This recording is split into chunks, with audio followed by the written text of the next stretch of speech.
ಆತ್ಮೀಯರೇ, ನಮಸ್ಕಾರಗಳು. ನಾನು ನಿಮ್ಮ ಶಂಕರ ದೇವರು ಹಿರೇಮಠ.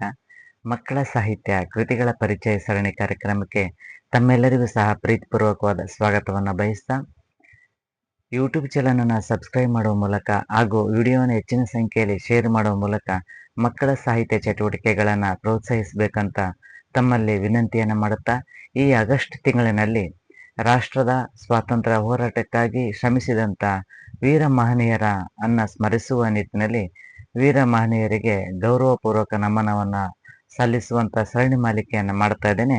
ಹಾಗೆ ಸ್ವಾತಂತ್ರ್ಯ ಹೋರಾಟಗಾರರ ಪರಿಚಯವನ್ನು ಮಕ್ಕಳಿಗೆ ಪರಿಚಯಿಸುವಂಥ ಉದ್ದೇಶದಿಂದ ಇವತ್ತಿನ ದಿನ ಆಗಸ್ಟ್ 20, 2026 ಗುರುವಾರದಂದು 155ನೇ ಸಾಹಿತ್ಯ ಕೃತಿಯ ಪರಿಚಯವನ್ನು ನಿಮಗಾಗಿ ಮಾಡ್ತಿದ್ದಾನೆ. ಲೇಖಕಿ ಬಿ ಕಾಮಾಕ್ಷಮ್ಮ ಅವರು ಬರೆದಿರುವಂಥ ಸರೋಜಿನಿ ನಾಯ್ಡು ಅವರ ಕೃತಿಯ ಪರಿಚಯವನ್ನ ಇವತ್ತು ನಿಮಗಾಗಿ ಮಾಡ್ತಾ ಇದ್ದೇನೆ. ಭಾರತದ ಸ್ವಾತಂತ್ರ್ಯ ಹೋರಾಟಗಾರರಲ್ಲಿ ಸ್ವಾತಂತ್ರ್ಯ ಹೋರಾಟಕ್ಕಾಗಿ ಶ್ರಮಿಸಿದಂಥ ವೀರ ನಾರಿ ಸರೋಜಿನಿ ನಾಯ್ಡು ಅವರ ಬಗ್ಗೆ ಬರೆದಿರುವಂಥ ಲೇಖಕಿ ಬಿ ಕಾಮಾಕ್ಷಮ್ಮ ಅವರು ಮಕ್ಕಳಿಗಾಗಿನೇ ಬರೆದಿರುವಂಥ ಸಾಹಿತ್ಯ ಕೃತಿ ಇದಾಗಿದೆ. ರಾಷ್ಟ್ರೋತ್ಥಾನ ಸಾಹಿತ್ಯ ಬೆಂಗಳೂರು ಅವರು ಪ್ರಕಟಿಸಿರುವಂಥ ಈ ಕೃತಿ ಮೊದಲ ಮುದ್ರಣ 1979ರಲ್ಲಿ ಪ್ರಕಟವಾಗಿದ್ದು, ಪುನರ್ಮುದ್ರಣ 2020ರಲ್ಲಿ ಆಗಿದೆ. 48 ಪುಟಗಳ ಈ ಕೃತಿ 15 ರೂಪಾಯಿ ಬೆಲೆಯನ್ನ ನಿಗದಿಪಡಿಸಲಾಗಿದೆ.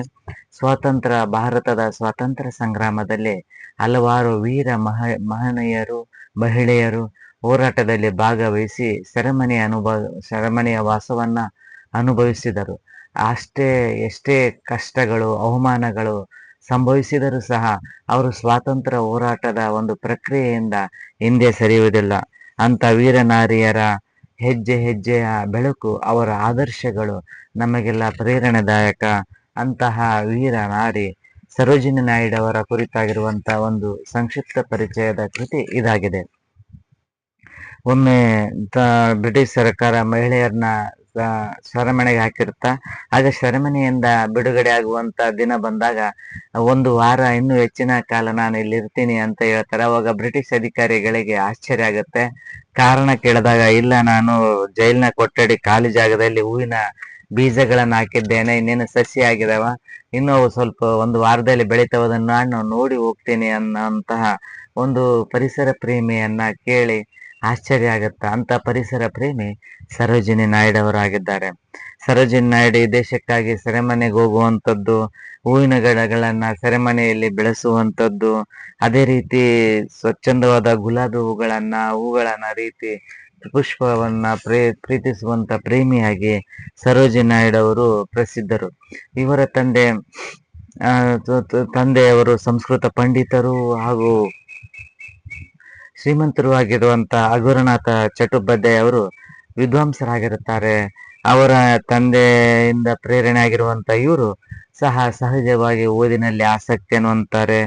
ಹಾಗೆ ಇವರ ತಾಯಿಯವರು ಸಹ ಸುಂದರವಾದ ಕವಿತೆಗಳನ್ನ ಬರಿತಾ ಇರ್ತಾರೆ. ಹಾಗೆ ಹಗುರನಾಥರವರು ವಿದ್ಯಾಭ್ಯಾಸವನ್ನ ಇನ್ನೂ ಮುಂದುವರಿಸಿದ್ದಾರೆ. ಭಾರತದ ಅತಿ ಶ್ರೇಷ್ಠ ವಿಜ್ಞಾನಿಗಳಲ್ಲಿ ಇವರು ಸಹ ಒಬ್ಬರಾಗಿರ್ತಿದ್ರಂತ ವಿಜ್ಞಾನಿ ಆಶ್ಚರ್ಯ ಪ್ರಫುಲ್ ಚಂದ್ರ ರಾಯ್ ಅವರು ಹೇಳ್ತಾರೆ. ಹಾಗೆ ಇವರ ಹಗುರನಾಥ್ ಅವರ ಪತ್ನಿ ವರದಾ ಸುಂದರಿ ಅವರು ಸಹ ಬಂಗಾಲಿ ಭಾಷೆಯಲ್ಲಿ ಕತೆಗಳನ್ನ ಬರೆದಿದ್ರು, ಹಾಡುಗಳನ್ನ ರಚಿಸ್ತಿದ್ರು. ಈ ದಂಪತಿಗಳ ಮಗಳಾಗಿ ಸರೋಜಿನಿ ನಾಯ್ಡು ಅವರು 1879 ಫೆಬ್ರವರಿ 13ರಂದು ಜನಿಸ್ತಾರೆ.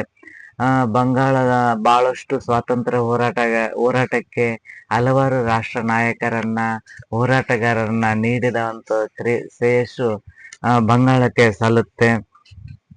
ಹಾಗೆ ಜನಪ್ರಿಯ ವ್ಯಕ್ತಿಯಾಗಿರುವಂತ ತಂದೆ ಹಾಗೂ ತಾಯಿಯ ಒಂದು ಸಾಹಿತ್ಯ ಪ್ರೇಮ, ಇವುಗಳನ್ನ ಒಂದು ಅನುಕರಣೆ ಹಾಗೂ ಅವರನ್ನ ನೋಡಿ ಮಗು ಸರೋಜಿನಿ ನಾಯ್ಡು ಅವರು ಸಹ ತಾವು ಕವಿತೆಗಳನ್ನ ಬರೆಯೋದಕ್ಕೆ ಪ್ರಾರಂಭ ಮಾಡ್ತಾರೆ. ಹಾಗೆ ಇಂಗ್ಲಿಷ್ನಲ್ಲಿ ಹೆಚ್ಚಿನ ಪಾಂಡಿತ್ಯವನ್ನ ಗಳಿಸ್ತಾರೆ. ಹಾಗೆ ಬೆಳೆಯುವ ಸಿರಿ ಮೊಳಕೆಯಂತೆ ಚಿಕ್ಕ ಮಗುವಾಗಿರುವಾಗ ಕವಿತೆಗಳನ್ನ ಬರೆದು ಆ ಕವಿತೆಗಳಿಗೆ ಸರೋವರದ ರಾಣಿ ಎನ್ನುವಂತ ಹೆಸರಿಡ್ತಾಳೆ. ಹಾಗೆ ಅವರು ಮಗಳನ್ನ ಹೆಚ್ಚಿನ ವಿದ್ಯಾಭ್ಯಾಸಕ್ಕೆ ಲಂಡನ್ನಿಗೆ ಕಳಿಸ್ತಾರೆ. ಅಲ್ಲಿ ವಿಜ್ಞಾನ ಪಾಂಡಿತ್ಯವನ್ನ ಪಡೆದು ಎಡ್ಮಂಡ್ ಗಾಸ್ ಅನ್ನುವಂತ ವಿಮರ್ಶಕನಿಗೆ ತನ್ನ ಕವಿತೆಗಳನ್ನ ಕೊಡ್ತಾರೆ. ಆಗ ಅವರು ಇದನ್ನ ನೋಡಿ, ನೀನು ಕವಿತೆಗಳಲ್ಲಿ ಇಂಗ್ಲೆಂಡಿನ ಪಕ್ಷಿಗಳು, ವ್ಯಕ್ತಿಗಳು, ಇಂಗ್ಲೆಂಡ್ನ ಹಳ್ಳಿ, ಹಾಗೂ ಚರ್ಚಿನ ಗಂಟೆಗಳ ಬಗ್ಗೆ ಬರಿಬೇಡ, ನಿನ್ನ ತಾಯ್ನಾಡಿನ ಕುರಿತಾಗಿ ತಾಯ್ನಾಡಿನ ಬಗ್ಗೆ ಕವಿತೆಗಳನ್ನ ಬರಿ ಅಂತೇಳಿ ಎಡ್ಮಂಡ್ ಗಾಲ್ಸ್ ಅವರು ಸಲಹೆ ಕೊಡ್ತಾರೆ.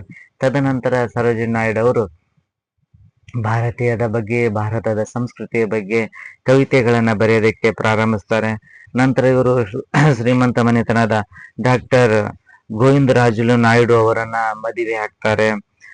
ಬೇರೆ ಬೇರೆ ಜಾತಿಯವರಾದ್ರೂ ಸಹ ಇವರು ತಂದೆಯವರು ಒಂದು ವೈಚಾರಿಕ ಮನೋಭಾವನೆ ಹೊಂದಿರುವುದರಿಂದ ಇವರು ಅವರಿಬ್ಬರ ಮದುವೆಯನ್ನ ಮಾಡಿಸ್ತಾರೆ 1898ರಲ್ಲಿ. ಸರೋಜಿನಿ ನಾಯ್ಡು ಅವರು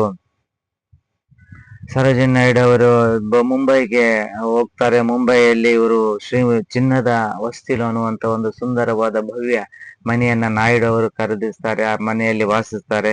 ಇವರಿಗೆ ರಣಧೀರ ಹಾಗೂ ಜಯಸೂರ್ಯ ಅನ್ನುವಂತ ಇಬ್ಬರು ಗಂಡು ಮಕ್ಕಳು, ಪದ್ಮಜ ಮತ್ತು ಲೈಲಾಮಣಿ ಅನ್ನುವಂತ ಇಬ್ಬರು ಹೆಣ್ಣು ಮಕ್ಕಳು ಜನಿಸ್ತಾರೆ.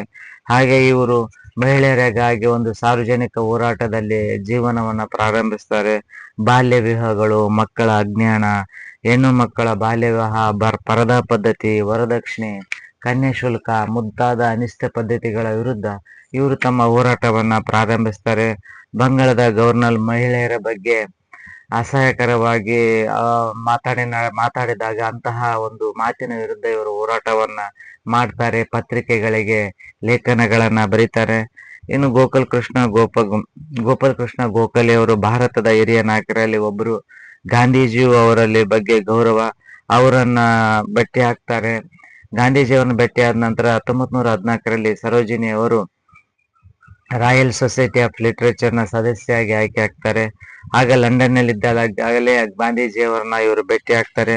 ಮಹಾತ್ಮ ಗಾಂಧೀಜಿಯವರು ಸರೋಜಿನಿ ನಾಯ್ಡು ಅವರಿಗೆ ಸ್ವಾತಂತ್ರ್ಯ ಹೋರಾಟಕ್ಕೆ ಬರಬೇಕು, ನೀವು ಸ್ವಾತಂತ್ರ್ಯ ಹೋರಾಟದಲ್ಲಿ ಭಾಗವಹಿಸಬೇಕು ಅನ್ನುವಂತ ಒಂದು ಕರೆಯನ್ನ ಇವರು ಸರೋಜಿನಿ ನಾಯ್ಡು ಅವರಿಗೆ ಹೇಳ್ತಾರೆ. ಯಾಕಂದ್ರೆ ಸರೋಜಿನಿ ನಾಯ್ಡು ಅವರು ಧೈರ್ಯಶಾಲಿ ಆಗಿರ್ತಾರೆ. ಹಾಗೆ ಪ್ರಖರವಾದ ಮಾತು ಹಾಗೂ ಸ್ವಾತಂತ್ರ್ಯಕ್ಕಾಗಿ ಅವರು ಹಂಬಲಿಸುವಂತ ಗುಣ ಅವರಲ್ಲಿರುವುದರಿಂದ ಅವರು ಸ್ವಾತಂತ್ರ್ಯ ಹೋರಾಟಕ್ಕೆ ಅವರನ್ನು ಆಹ್ವಾನಿಸ್ತಾರೆ. ಸಹಜವಾಗಿ ಸರೋಜಿನಿ ನಾಯ್ಡು ಅವರಿಗೂ ಸಹ ಆಸಕ್ತಿ ಇರುತ್ತೆ. ಹಾಗೆ ಹೈದರಾಬಾದ್ನಲ್ಲಿ ವಾಸಿಸುವಂತ ಸರೋಜಿನಿ ನಾಯ್ಡು ಅವರಿಗೆ ಬಹಳಷ್ಟು ಜನ ಮುಸ್ಲಿಮ್ಸರು, ಹಿಂದೂಗಳು ಸ್ನೇಹಿತರಿರ್ತಾರೆ. ಇವರು ಯಾವುದೇ ಒಂದು ಜಾತ ಭೇದ ಭಾವನ ಮಾಡದೆ ಸಮನ್ವಯತೆಯನ್ನ ಸಾಧಿಸಿರ್ತಾರೆ. 1916ರಲ್ಲಿ ಭಾರತೀಯರು ಯಾವ ಶಸ್ತ್ರಾಸ್ತ್ರಗಳನ್ನ ಇಟ್ಕೊಳ್ಬಾರ್ದು ಅನ್ನುವಂತ ಕಾಯ್ದೆಯನ್ನ ತಂದಾಗ ಆ ಕಾಯ್ದೆ ವಿರುದ್ಧ ಹೋರಾಟವನ್ನ ಮಾಡ್ತಾರೆ. ಅದೇ ವರ್ಷ ಲಕ್ನೋ ಕಾಂಗ್ರೆಸ್ ಅಧಿವೇಶನ ಬಂದಾಗ ಅಧಿವೇಶನದಲ್ಲಿ ಸರೋಜಿನಿ ನಾಯ್ಡು ಅವರು ಸಮರ್ಥ ಅಧ್ಯಕ್ಷರಂತ ಸೂಚನೆ ಬರುತ್ತೆ. ಹಾಗೆ ಕಾನೂನು ವಿರೋಧಿಸುವ ಕೆಲಸ ಒಬ್ಬ ಭಾರತೀಯ ಮಹಿಳೆಯ ಪಾಲಿಗೆ ಬಂದಿದೆ, ಇದನ್ನು ನಾನು ಆನಂದದಿಂದ ಮಾಡ್ತೀನಿ ಅಂತೇಳಿ ಅರ್ಧ ಗಂಟೆ ಕಾಲ ಬ್ರಿಟಿಷರ ನೀತಿಗಳು, ಅವರ ಒಂದು ದಬ್ಬಾಳಿಕೆಯ ನೀತಿ ವಿರುದ್ಧ ಭಾಷಣವನ್ನ ಮಾಡ್ತಾರೆ. ಅದು ಸ್ವಾತಂತ್ರ್ಯ ಹೋರಾಟಗಾರರಲ್ಲಿ ಒಂದು ಕಿಚ್ಚನ್ನ ಹಚ್ಚುತ್ತೆ. ಹಾಗೆ 1919ರ ಜಲಿಯನ್ ವಾಲಾಬಾಗ್ ಹತ್ಯಾಕಾಂಡ ಸಂಭವಿಸಿದ ನಂತರ ಅದರ ವಿರುದ್ಧನೂ ಸಹ ಅವರು ಹೋರಾಟವನ್ನ ಮಾಡ್ತಾರೆ. 1919ರಲ್ಲಿ ಸರೋಜಿನಿ ನಾಯ್ಡು ಅವರು ಇಂಗ್ಲೆಂಡಿಗೆ ಹೋದಾಗ ಭಾರತದ ಕೋಗಿಲೆ ಅಂತ ಆಗಲೇ ಪ್ರಸಿದ್ಧಿಯನ್ನವಾಗಿರುವಂತ ಇವರು ಅಲ್ಲಿ ಬ್ರಿಟಿಷರ ವಿರುದ್ಧ ಲಂಡನ್ನಿನ ಆಲ್ಬರ್ಟ್ ಹಾಲ್ನಲ್ಲಿ ಕಿಕ್ಕಿರಿದ ಜನ ತುಂಬಿರ್ತಾರೆ. ಸರೋಜಿನಿ ನಾಯ್ಡು ಅವರು ಬ್ರಿಟಿಷ್ ಸರ್ಕಾರವನ್ನ ಉಗ್ರವಾಗಿ ಟೀಕಿಸ್ತಾರೆ. 1921ರಲ್ಲಿ ಇಂಗ್ಲೆಂಡಿನ ರಾಜ್ಕುಮಾರ ಭಾರತಕ್ಕೆ ಬರುವಂದಾಗ ಅದರ ವಿರುದ್ಧ ಪ್ರತಿಭಟನೆ ನಾಯಕತ್ವವನ್ನು ವಹಿಸಿಕೊಂಡು ಪ್ರತಿಭಟನೆಯನ್ನ ಮಾಡ್ತಾರೆ. 1922ರಲ್ಲಿ ಮಹಾತ್ಮ ಗಾಂಧೀಜಿಯವರನ್ನ ಸೆರೆಮನೆಗೆ 6 ವರ್ಷಗಳ ಕಾಲ ಹಾಕಿದಾಗ ಆ ಸಂದರ್ಭದಲ್ಲಿ ಹೋರಾಟವನ್ನ, ಸತ್ಯಾಗ್ರಹವನ್ನ ಮುನ್ನಡೆಸಿದಂತ ಶ್ರೇಯಸ್ಸು ಸರೋಜಿನಿ ನಾಯ್ಡು ಅವರಿಗೆ ಸಲ್ಲುತ್ತೆ. ಸ್ವಾತಂತ್ರ್ಯ ಹೋರಾಟಗಾರರ ಒಂದು ವಿಶ್ವಾಸವನ್ನ ತೆಗೆದುಕೊಂಡು ಭಾರತದ ಸ್ವಾತಂತ್ರ್ಯ ಹೋರಾಟದ ನಾಯಕತ್ವವನ್ನು ವಹಿಸಿಕೊಂಡು ಅವಾಗ ಅವರು ಮುನ್ನಡೀತಾರೆ. ಹಾಗೆ ಆಫ್ರಿಕಾದಲ್ಲಿ ಸರೋಜಿನಿ ನಾಯ್ಡು 1924ರಲ್ಲಿ ಭೇಟಿಯಾದಂತ ಸಂದರ್ಭದಲ್ಲಿ ಅಲ್ಲಿ ಹಲವಾರು ಭಾರತೀಯರು ಆಫ್ರಿಕಾ, ಕೇನ್ಯಾದಲ್ಲಿ ನೆಲೆಸಿ ವ್ಯಾಪಾರವನ್ನ ಮಾಡ್ತಿರ್ತಾರೆ, ಕೂಲಿ ಕೆಲಸಗಳನ್ನ ಮಾಡ್ತಿರ್ತಾರೆ. ಅವರನ್ನ ಅಲ್ಲಿಂದ ಓಡಿಸುವಂತ ಕೆಲಸ ಆದಾಗ ಅದನ್ನ ಇವರು ವಿರೋಧಿಸ್ತಾರೆ. ನಂತರ 1920ರಲ್ಲಿ ಕಾನ್ಪುರ್ ಕಾಂಗ್ರೆಸ್ ಅಧಿವೇಶನದ ಅಧ್ಯಕ್ಷೆ ಸ್ಥಾನಕ್ಕೆ ಆಯ್ಕೆ ಆಗ್ತಾರೆ. ಅಧಿವೇಶನದಲ್ಲಿಯೂ ಸಹ ಭಾರತದ ಸ್ವಾತಂತ್ರ್ಯ ಹೋರಾಟದ ಬಗ್ಗೆ ಮಾತನಾಡಿ ಹೋರಾಟದ ಬಗ್ಗೆ ಜನರಲ್ಲಿ ಹೋರಾಟದ ಮಹತ್ವದ ಬಗ್ಗೆ, ಸ್ವಾತಂತ್ರ್ಯದ ಮಹತ್ವದ ಬಗ್ಗೆ ಜನಸಾಮಾನ್ಯರಿಗೆ ತಿಳಿಸುವಂತ ಕೆಲಸವನ್ನ ಮಾಡ್ತಾರೆ.